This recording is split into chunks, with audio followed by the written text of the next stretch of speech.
ওম শান্তি। 19 অক্টোবর 2020 প্রাত মুরলি বাপ দাদা মধুবন। মিষ্টি বাচ্চারা, এখন তোমাদের অতি সাধারণ হতে হবে। ফ্যাশনেবল দামি পোশাক পরিধানেও দেহ অভিমান আসে। প্রশ্ন: ভাগ্যে উচ্চ পদ না থাকলে তখন কোন কথায় বাচ্চাদের আলস্য আসে? উত্তর: বাবা বলেন, বাছা, নিজেদের শুধরানোর জন্য চার্ট রাখো।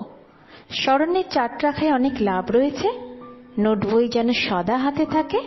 চেক করো যে কতটা সময় বাবাকে স্মরণ করেছি। আমাদের রেজিস্টার কেমন? চরিত্র দৈবী গুণ সম্পন্ন হয়েছে কি? কর্মের মাঝেও বাবার স্মরণ থাকে কি? স্মরণের দ্বারাই খাদ নিষ্কাশিত হবে, ভাগ্য শ্রেষ্ঠ হবে। গীত ভোলানাথের থেকেও নিরালা। ওম শান্তি। মিষ্টি মিষ্টি বাচ্চাদের কাছে এই লক্ষ্মীনারায়ণের চিত্র ঘরে অবশ্যই থাকা উচিত। এনাদের দেখে অত্যন্ত খুশি হওয়া উচিত, কারণ এ হলো তোমাদের অধ্যয়নের এম অবজেক্ট। তোমরা জানো যে আমরা স্টুডেন্ট আর ঈশ্বর পড়ান। ঈশ্বরীয় স্টুডেন্ট বা বিদ্যার্থী আমরা এসব পড়ছি। সকলের উদ্দেশ্য এক। এদের দেখে অত্যন্ত খুশি হওয়া উচিত। বাচ্চারা গানও শুনেছে। তিনি অত্যন্ত ভোলা অর্থাৎ সরল। কেউ কেউ শঙ্করকে ভোলানাথ মনে করে, আবার শিব আর শঙ্করকে মিলিয়ে ফেলে। এখন তোমরা জানো যে শিব হলেন সর্বোচ্চ ভগবান আর শঙ্কর দেবতা। তাহলে দুজনে এক কিভাবে হতে পারে? এই গানও তো শুনেছ, ভক্তদের রক্ষাকারী। তাহলে ভক্তদের কোনো বিপর্যয় অবশ্যই আছে। 5 বিকারের বিপর্যয় সকলের উপরে রয়েছে। ভক্ত তো সকলেই, জ্ঞানী তো কাউকে বলা যাবে না। জ্ঞান আর ভক্তি সম্পূর্ণ পৃথক জিনিস। যেমন শিব আর শঙ্কর আলাদা। যখন জ্ঞান প্রাপ্ত হয় তখন ভক্তি থাকে না। তোমরা সুখধামের মালিক হয়ে যাও, আধা কল্পের জন্য সদ্গতি পেয়ে যাও। এক ইশারাতেই তোমরা আধা কল্পের উত্তরাধিকার প্রাপ্ত করে নাও। দেখো ভক্তদের কত কষ্ট। জ্ঞানের দ্বারা তোমরা দেবতা হয়ে যাও। পরে যখন ভক্তদের ভিড় হয় অর্থাৎ দুঃখ হয়, তখন বাবা আসেন। বাবা বোঝান যে ড্রামা অনুসারে যা অতিবাহিত হয়ে গেছে তা পুনরায় রিপিট হবে।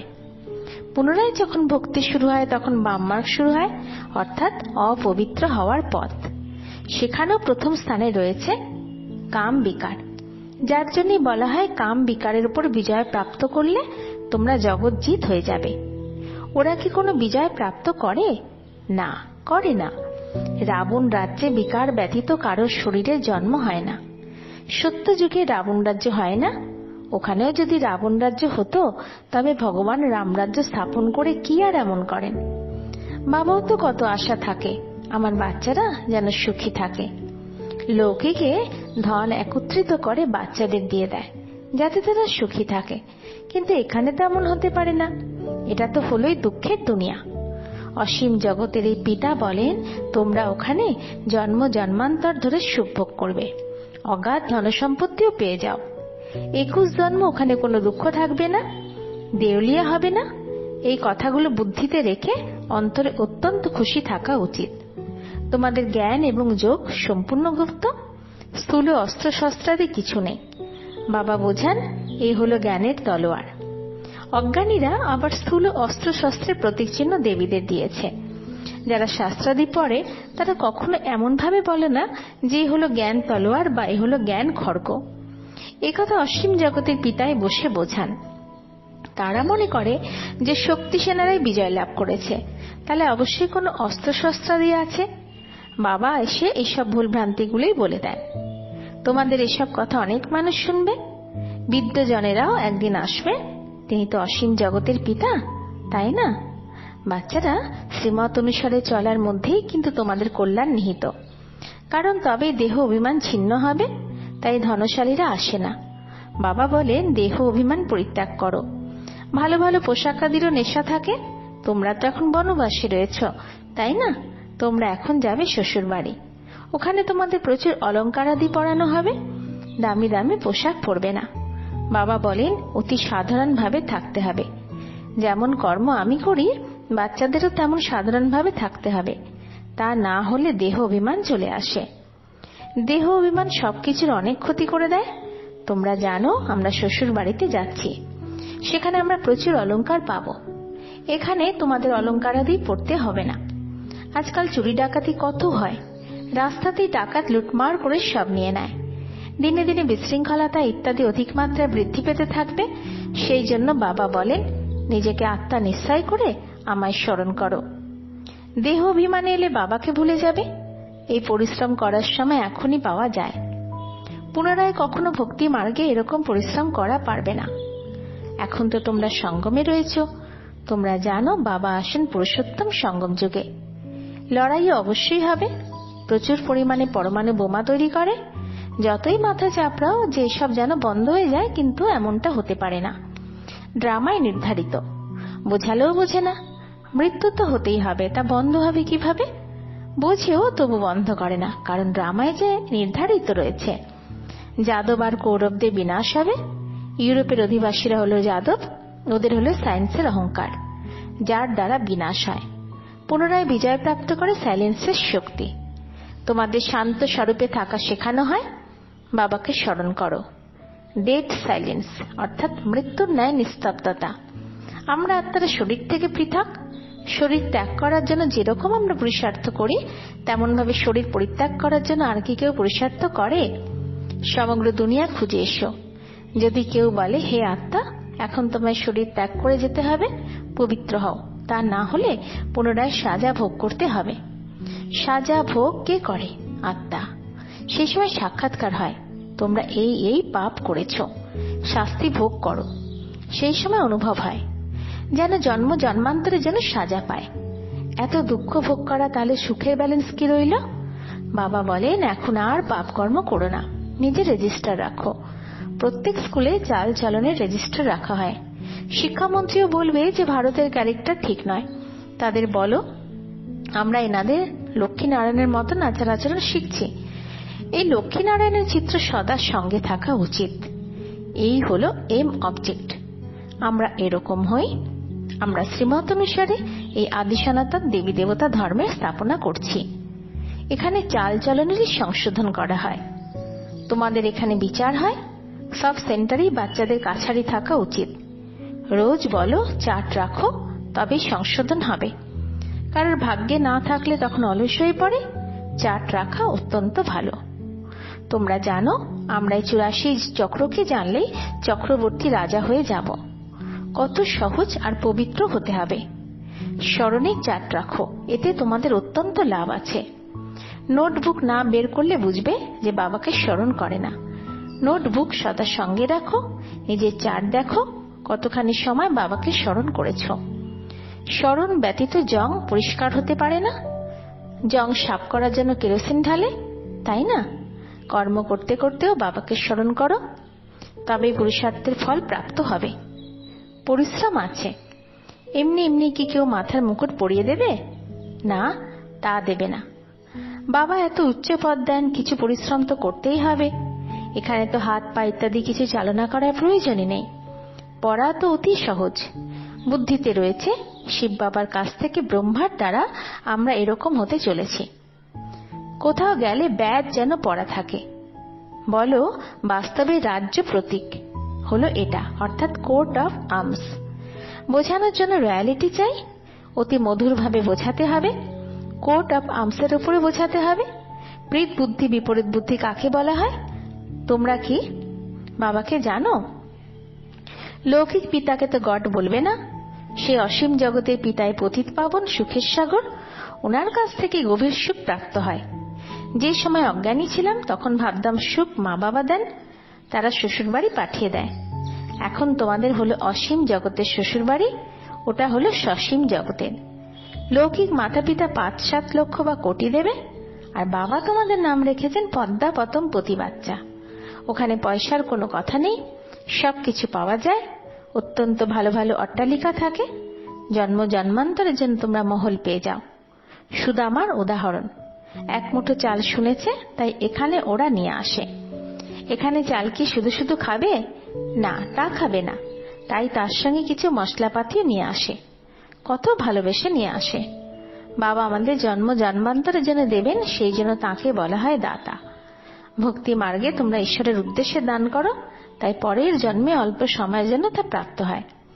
কেউ দরিদ্রকে দান করে কলেজ নির্মাণ করে, তখন পরজন্মে পড়াশোনার দান প্রাপ্ত হয়। ধর্মশালা নির্মাণ করলে ঘরবাড়ি প্রাপ্ত হয়, কারণ ধর্মশালায় অনেকে এসে আরামবোধ পায়। এ হলো জন্ম জন্মান্তরের কথা। তোমরা জানো যে তোমরা শিব বাবাকে যা কিছু দাও তা সব আমাদেরই কার্যে ব্যবহার করেন। শিব বাবা নিজের কাছে কিছুই রাখেন না। এনাকেও বলেছেন সবকিছু দিয়ে দাও, তবে এই বিশ্বের মালিক হয়ে যাবে। বিনাশের সাক্ষাৎকার করান, রাজত্বের সাক্ষাৎকার করান, ব্যাস নিঃশ্বাস চলে যায়। বাবা আমায় বিশ্বের মালিক করে দেবেন। গীতাতেও অর্জুনকে সাক্ষাৎকার করিয়েছেন, আমায় স্মরণ করো তবেই তুমি এরকম হবে। বিনাশ এবং স্থাপনার সাক্ষাৎকার করিয়েছেন। এনারও শুরুতে খুশির পারদ ঊর্ধ্বমুখী হয়েছিল। ড্রামায় এই ভূমিকা ছিল। ভগীরথকে কেউ কি জানে না? বাচ্চারা, তাই তোমাদের এই এম অবজেক্ট বুদ্ধিতে রাখা উচিত। আমরা এমন হব, যত পুরুষার্থ করবে ততই উচ্চপদ লাভ করবে। বলা হয় ফলো ফাদার, এই সময়ের কথা। অসীম জগতের পিতা বলেন, আমি যে পরামর্শ দিই তা ফলো করো। ব্রহ্মা কি করেছেন তাও বলি। ওনাকে সওদাগর, রত্নাকর, জাদুকর বলা হয়। বাবা হঠাৎই সব ছেড়ে দিয়েছেন। প্রথমে সে স্থূল রত্নের জোহরি ছিলেন, এখন অবিনাশী জ্ঞান রত্নের জোহরি হয়েছেন। নরককে স্বর্গে পরিণত করা তার বড় ম্যাজিক। তিনি আবার সওদাগরও। বাচ্চাদের সঙ্গে কত ভালো সওদা করেন। অবগুণ বা বিকাররূপী এক মুঠো চাল নিয়ে পরিবর্তে মহল দিয়ে দেন। কত ভালো রোজগারের ব্যবস্থা করেন তিনি। জহরতের ব্যবসা তো এইরকমই হয়। যখন কোনো আমেরিকান গ্রাহক আসে, তখন তাদের থেকে 100 টাকা মূল্যের জিনিসের 500-1000ও নিয়ে নেয়। তাদের থেকে অনেক পয়সা নিয়ে নেয়। তোমাদের কাছে সর্বাপেক্ষা প্রাচীন জিনিস রয়েছে, প্রাচীন যোগ। তোমরা এখন ভোলানাথ বাবাকে পেয়েছ। কত ভোলা ভালা। তোমাদের কিসে পরিণত করেন? অবগুণের পরিবর্তে 21 জন্মের জন্য কিসে পরিণত করে দেন। মানুষের তো এসব জানা নেই। কখনো বলবে ভোলানাথ এ দিয়েছেন, কখনো বলবে অম্বা দিয়েছেন, কখনো বলবে গুরু দিয়েছেন। এখানে হলো অধ্যয়ন। তোমরা ঈশ্বরীয় পাঠশালায় বসে রয়েছ। ঈশ্বরীয় পাঠশালা বলবে গীতাকে। গীতাতে রয়েছে ভগবানু বাচ, কিন্তু এও কারো জানা নেই যে ভগবান কাকে বলে। কাউকে জিজ্ঞাসা করো, পরম পিতা পরমাত্মাকে জানো কি? বাবা হলেন উদ্যান পরিচারক। তোমাদের কাঁটা থেকে ফুলে পরিণত করেছেন। ওটাকে গার্ডেন অফ আল্লাহ অর্থাৎ ঈশ্বরের বাগিচা বলা হয়। ইউরোপিয়ানরাও প্যারাডাইজ বলে। বরাবরই ভারত পরিস্থান ছিল, এখন কবরস্থান রয়েছে। এখন পুনরায় তোমরা পরিস্থানের মালিক হচ্ছ। বাবা এসে সাহিত্যদের জাগিয়ে তোলেন। এও তোমরা জানো যে পুরুষার্থের নম্বরের ক্রমানুসারে যে নিজে থেকেই জেগে যায় সে অন্যদেরও জাগরিত করে। যদি না জাগায় তবে তো সেও জাগেনি। তাই বাবা বোঝান, এই গীতাদিও ড্রামায় পূর্ব নির্ধারিত। কোনো গান অত্যন্ত ভালো দেয়। যখন তোমরা উদাস হয়ে যাও তখন এই গান চালাও, তাহলে ভালো লাগবে। রাতের প্রতি ক্লান্ত হইও না, এও ভালো। এখন তো রাত শেষ হতে চলেছে। মানুষ মনে করে যত ভক্তি করবে তত শীঘ্র ঈশ্বরকে পাওয়া যাবে। হনুমান আদির সাক্ষাৎকার হলে মনে করে যে ঈশ্বর লাভ হয়েছে। বাবা বলেন, এই সাক্ষাৎকার আদির পাঠও ড্রামায় পূর্ব নির্ধারিত। যে ভাবনা রাখে তার সাক্ষাৎকার হয়ে যায়। এছাড়া এমন কোনো কিছু হয় না। বাবা বলেন, এই ব্যাচ সকলের সর্বদা পড়ে থাকা উচিত। অনেক ধরনের তৈরি হয়, বোঝানোর জন্য অতি ভালো। তোমরা আধ্যাত্মিক মিলিটারিদের সর্বদা লক্ষ্য থাকে। তোমাদেরও এমন হলে নেশা থাকবে। আমরা এমন হতে চলেছি। আমরা স্টুডেন্ট। বাবা আমাদের মানুষ থেকে দেবতায় পরিণত করেছেন। মানুষ দেবতাদের পূজা করে, আর দেবতারা দেবতাদের পূজা করবে না। এখানে মানুষ দেবতাদের পূজা করে, কারণ তারা শ্রেষ্ঠ। আচ্ছা, মিষ্টি মিষ্টি হারানিধি বাচ্চাদের প্রতি মাতা পিতা বাপদাদার স্মরণে স্নেহ সুমন আর সুপ্রভাত। আত্মাদের পিতা ওনার আত্মারূপী বাচ্চাদেরকে জানাচ্ছেন নমস্কার। ধারণার জন্য মুখ্য সার: 1. বুদ্ধি দ্বারা সদা নিজের এম অবজেক্টকে স্মরণে রাখতে হবে। লক্ষ্মী নারায়ণের চিত্র যেন সদা সঙ্গে থাকে। এই খুশিতেই থাকো। আমরা এরকম হওয়ার জন্য পড়ছি। এখন আমরা গডলি স্টুডেন্ট। 2. নিজেদের পুরনো অবগুণ অর্থাৎ এক মুঠো চাল দিয়ে মহলেই নিতে হবে। ব্রহ্মা বাবাকে ফলো করে অবিনাশী জ্ঞানরত্নে জোহরি হতে হবে। বরদান: অশরীরী ভাবের ইঞ্জেকশন দ্বারা মনকে কন্ট্রোলকারী একাগ্র চিত্ত ভব। ব্যাখ্যা: যেমন আজকাল যদি কেউ কন্ট্রোলে না আসে অত্যন্ত বিরক্ত করে, লম্পজম্প করে বা পাগল হয়ে যায়, তখন তাকে এমন ইঞ্জেকশন দেওয়া হয় যাতে সে শান্ত হয়ে যায়। তেমনি যদি সংকল্প শক্তি তোমাদের কন্ট্রোলে না থাকে, তাহলে অশরীরী ভাবের ইঞ্জেকশন লাগিয়ে দাও। তখন সংকল্প শক্তি ব্যর্থ লম্পজম্প করবে না, সহজে একাগ্রচিত্ত হয়ে যাবে। কিন্তু যদি বুদ্ধির লাগাম বা রাশ বাবাকে দিয়ে পুনরায় তা ফিরিয়ে নাও, তখন মন অযথা পরিশ্রম করতে থাকে। এখন ব্যর্থ পরিশ্রম থেকে মুক্ত হয়ে যাও। স্লোগান: নিজের পূর্বজের স্বরূপকে স্মৃতিতে রেখে সর্ব আত্মাদেরকে কৃপা করো।